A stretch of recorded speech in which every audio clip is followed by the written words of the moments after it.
If you run a program in a terminal on Mac OS or Linux and want to terminate it, you can press Ctrl+C. What happens then is that the operating system checks if the program has installed a function to execute when you press Ctrl+C. If it has not, the operating system will terminate the program or the process. A program is a file on the disk. When it is running, or waiting to be running, when it is an instance of this program, then it's called a process. And normally, receiving a signal terminates the process. We will see an exception on the next slide. So how can we generate such a signal to some process? Well, we can write kill in the terminal, and the process ID. If you run the command top or htop, you can see the process ID. Process ID, it's just the unique identifier to each running process. And then you can send this sig term to the process. Or you can specify, the default is sig term, but you can specify exactly which signal you want to send a certain process. And if you send this, the signal to a process owned by another user, well, then nothing happens unless you are the administrator or root.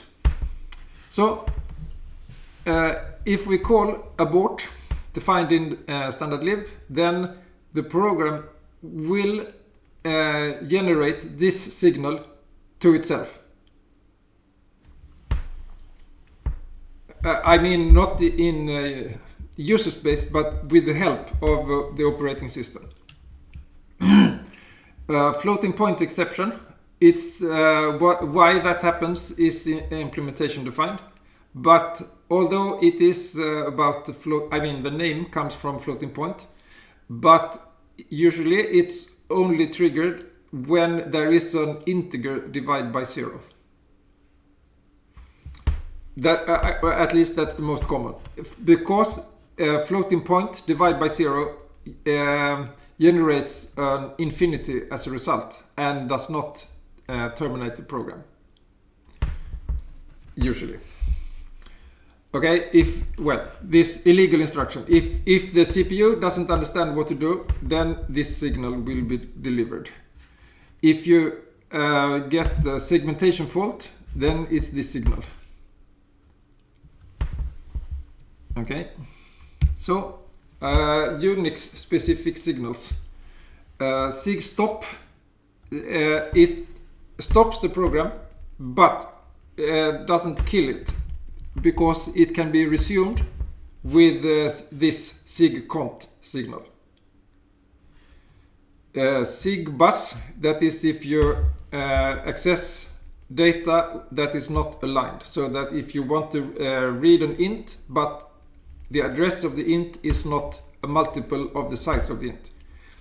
It is not always the case that it will be a signal, sig bus, but on some machines it will. Okay. You can use this.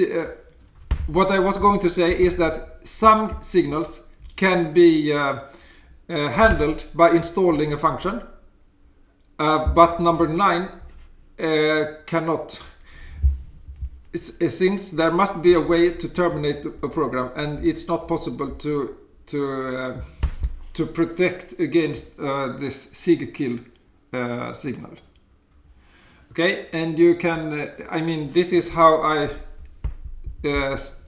usually, I think I've started Eclipse 2 or 3 times, and this is how I stop it. Kill -9. That it's not very relevant for this lecture, but it's a way to kill a program. Does Emacs receives the same fate as well. That's an editor. And if you want to kill somebody else's, all processes owned by somebody else, then as an administrator you can use this. Actually I did that a few days ago when there was one process which was slowing down the power machine as quite a lot. I have already forgotten whose process it was, so it is not any embarrassment at all. Okay, for your information. If you want to list all the signals, you can use kill -L. Okay, so how are these used? Well, the normal use is to terminate the program, but if you don't want to be terminated, you can use the following. There is a standard C library function called signal that you can use to install a signal. So if you have this rather boring program, it tells the operating system that when you press Ctrl+C, it should run this function. And then it loops forever. So this program needs to be terminated in some different way, externally. Okay, and when you press Ctrl+C, you will get this function will be called, and this is quite interesting because it is the kernel that sets up the function call. But of course, it is not running with kernel privileges. It's so the kernel, instead of resuming the program, we have a time sharing machine so that they one program runs for a few milliseconds and then another and then another. And just before letting a program run, the kernel checks should this program, process, get a signal delivered to it. And if it doesn't, if there is no signal waiting for it, then the process is resumed as it usually is, and it runs. But if there is a signal waiting for it to be delivered, then, as I mentioned, it checks if there is already a reserved or installed function that should be executed. If there is none, the process is terminated. If there is one, then what should happen is that it should look as if this program has called this function. But there is no call to this function. So it is the kernel which sets up the call. But just before actually starting the call, it switches from supervisor mode, that is inside the kernel and being allowed to do anything. So it switches from supervisor mode into user mode of the CPU, and then it calls this. And when this function returns, it will return to the kernel. Okay, and then the kernel will fix so that it will resume where it was before. Okay, so this is a way to do this. Then you may wonder, why is there a parameter to this? Well, several signals can use the same signal handler. So you get the signal number that was actually delivered to this process as the parameter. So how should we install a signal handler? This is called a signal handler. We use this function, and that we did already, but what it looks like is as follows. And let's decrypt this. So this is the function that we call, and this is the first parameter.